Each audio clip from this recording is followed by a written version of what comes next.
Il y a toujours des choses à dire sur le logement et ça risque pas de changer avec la crise qui sévit actuellement. C'est pour ça qu'on a un chroniqueur logement. Il s'appelle Éric Trudel. Éric est responsable des communications et de l'expérience aux membres à la FROC, la Fédération régionale des OBNL d'habitation de Québec, Chaudière-Appalaches. Ça va bien mal le matin. Comment ça va, Éric? En forme? Yes. Je trouve que tu as toujours bien du plaisir à dire FROC à chaque fois. Oui. Que tu viens. Ouais. Froc de jeans. On disait ça quand j'étais jeune dans les années 80. C'était froc de jeans, puis on mettait des petits macarons dessus de nos bands préférés. Éric, 3 sujets aujourd'hui. Ouais. On va commencer avec des stats encourageantes, en tout cas, tu sauras me le dire, sur le logement social et abordable ici à Québec, en termes de construction d'unités, là. Oui, effectivement, parce que la Ville de Québec là, s'était donné quand même des objectifs là, de 500 nouveaux logements sociaux et abordables là, à chaque année.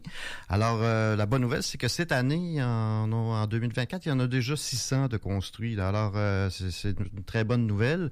D'ailleurs, c'est une première là, depuis 2012 là, que autant de logements sociaux sont construits. Ben en fait, ce que le maire disait, c'est sûr que il y en a qui sont pas encore montés. Non, là, mais on sait ouais. qu'ils le seront avant la fin de l'année. C'est ça. Parce que là, pas si longtemps, là, la Ville s'est donné quand même comme un gros objectif de 80 000 logements d'ici 2040, dont ça veut dire 5 000 par année, dont 500 là, justement sociaux et abordables. Donc cette année, l'objectif est atteint, même dépassé. C'est une bonne nouvelle. Parce qu'on parle encore quand même, malgré tout ça, il y a quand même un taux d'inoccupation qui reste quand même en bas du 1%. Là. On se rappelle que la normalité, ce qui est mieux, c'est autour de 3%. On est loin de ça. Hein? On est encore loin de ça. Ce qui a aidé, bien sûr, c'est la Ville avait mis en place là, une subvention pour les promoteurs là, immobiliers de 1,25 million pour justement permettre la construction de 100 nouveaux logements, appartements de logement social dans leur projet. Donc, ceux qui partaient des projets, s'il y avait un 100 logements qui était spécifique pour le logement social, la Ville là, accordait de l'argent, une subvention aux promoteurs. Donc, ça a sûrement eu un bon effet là, à ce moment-là. Justement, ça a été annoncé lorsqu'il y a eu l'inauguration d'un tout nouveau bâtiment, justement, qui s'appelle l'Albedo, qui est complètement du logement social. On parle de 128 logements sociaux et abordables. C'est dans Sainte-Foy, sur l'avenue Roland-Baudin. Alors, il paraît que c'est un super de bel édifice. J'ai pas eu l'occasion d'y aller, là, mais en tout cas... L'Albedo. L'Albedo. Ouais.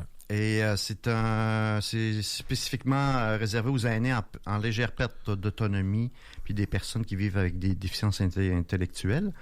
On peut quand même 12 étages. Les gens, en plus, les gens qui profitent du PSL, c'est-à-dire du programme de supplément de loyer, qui est différent. Il ne faut pas le mêler avec l'allocation loyer là, qui est offert à tout le monde. Là, mais ce qu'on appelle le programme de supplément de loyer, c'est pour les personnes à faible revenu. Donc, bien sûr, il faut vérifier. Pour les gens savoir s'ils sont admissibles, il faut qu'ils aillent auprès de l'OMH là, de leur région. À ce moment-là, ils peuvent payer seulement 25% de leur revenu en loyer. Là. Mais il faut avoir des critères, entre autres, bien sûr, les revenus, mais aussi, il faut avoir habité la région de où on veut s'installer, au moins depuis 12 mois dans les 24 derniers mois. On va avoir besoin de beaucoup de logements parce que la population de Québec croît, accent circonflexe T, croît très rapidement. Ben oui. C'est une ville en pleine expansion. Tu voulais nous parler aussi des terrains fédéraux donc qui sont prévus pour accueillir le logement. Ces terrains-là ont été dévoilés, c'est ça? Ben en fait, c'est une partie, là, il paraît, parce que ce que j'ai cru comprendre, c'est qu'il y aurait d'autres annonces qui vont être à venir, là. Mais pour l'instant, là, il y a 56 terrains fédéraux qui ont été dévoilés, là, qui peuvent accueillir du logement, là. C'est sûr que, c'est dans tout le Canada. Puis il y a entre autres, bien sûr, beaucoup qui sont à Ottawa même, là, parce que, quand on parle de la ville, des fonctionnaires fédéraux, c'est beaucoup Ottawa, hein. Donc, il y a déjà juste à Ottawa, 22 des 56 terrains fédéraux qui sont prévus.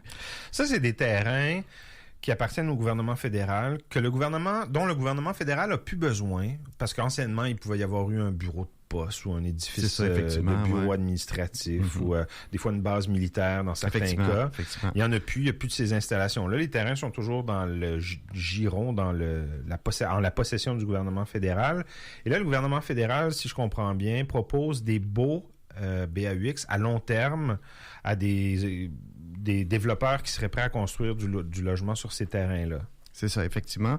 D'ailleurs, il y a comme un programme, si on veut. Là, les promoteurs immobiliers peuvent soumettre leur projet. Ah ouais. Selon, bien sûr, il y a des critères particuliers là-dessus. Puis, il y a aussi quand même, à travers ça, si j'ai bien compris, des bâtisses aussi. Hein, parce oui, que il y a des bâtiments aussi qui sont presque vides ou à peu près plus utilisés. Là, fait que, et il reste que, dans cette première liste-là, ça va à travers le Canada. Il y a 28 municipalités dans cette province. Et ici, au Québec, on a bien sûr pas beaucoup, parce qu'on sait qu'on n'a pas beaucoup de fonctionnaires fédéraux, là, mais on parle de 5 villes, 5 endroits à Québec qui vont être accessibles, dont 2 à Montréal.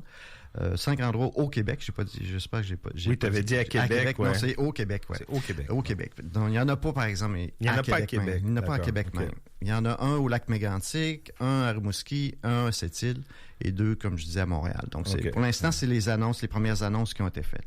Mais cette banque-là pourrait être appelée à être bonifiée. C'est ce qu'ont dit les représentants du gouvernement fédéral. Puis ici, d'ailleurs, des gens veulent aller voir cette fameuse banque-là. Là, si vous tapez justement le plan logement du Canada, là, il y a un accès à une carte qui vous dit à quel endroit ils sont situés, même avec l'adresse. Là. Donc, ça permet de... c'est les terrains qui sont disponibles. Après, il faut voir s'il y aura des développeurs intéressés pour construire là-dessus ou s'installer des logements abordables et sociaux. Exactement. Tu voulais aussi nous parler de ce fameux statut de développeur qualifié dont on a parlé il y a quelques semaines. Explique-nous déjà c'est quoi un peu.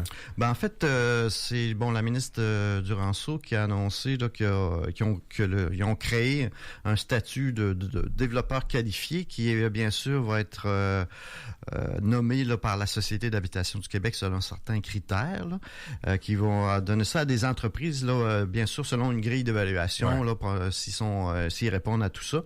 Puis, ça va leur permettre de bénéficier d'allègements administratifs là, pour accélérer, si on veut, la mise en chantier là, de logements abordables là, dans la province. Donc, si des entreprises sont intéressées peut-être à avoir ce statut-là, c'est sûr qu'il faut qu'ils remplissent il y a un formulaire spécial là, pour ces entreprises-là qui doit répondre bien sûr à différents critères, là, entre autres de qualité, puis de quantité, puis d'efficacité au niveau des délais là, de construction. Là. Donc, c'est un peu ça qui va faire en sorte, puis ils vont avoir peut-être même de l'aide financière là, pour la construction de logements, entre autres abordables, bien sûr, là, toujours ils répondent aux différentes qualifications qui est demandées. Autrement dit, l'idée, c'est de simplifier la vie des entrepreneurs en échange de garanties ou en tout cas de promesses qu'ils vont construire du logement social et abordable, c'est ça? Oui, puis en même temps, bien sûr, qu'il y ait des antécédents quand même qui sont vérifiables dans le sens de la qualité, de la rapidité de construction, etc. Donc, c'est comme un peu, je veux dire, ils ont comme un examen à passer un peu avant qu'ils aient obtenu ce statut-là particulier. Là.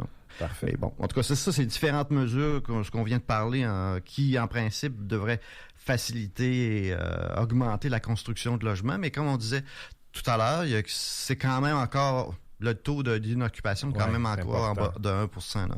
Donc, il y a encore beaucoup de travail à faire. Mais tu viens quand même avec des bonnes nouvelles, Éric. Oui, je te remercie. Tu fais des chroniqueurs environnement, des fois, qui arrivent ici comme des corbeaux. C'est juste des mauvaises nouvelles. On est tous déprimés. C'est une émission du matin. Là. On veut du rose un peu. On veut de l'espoir. Surtout en ce jour de pluie. C'est ça. Merci beaucoup d'être passé aujourd'hui, Éric. On se revoit dans 2 semaines. Bye.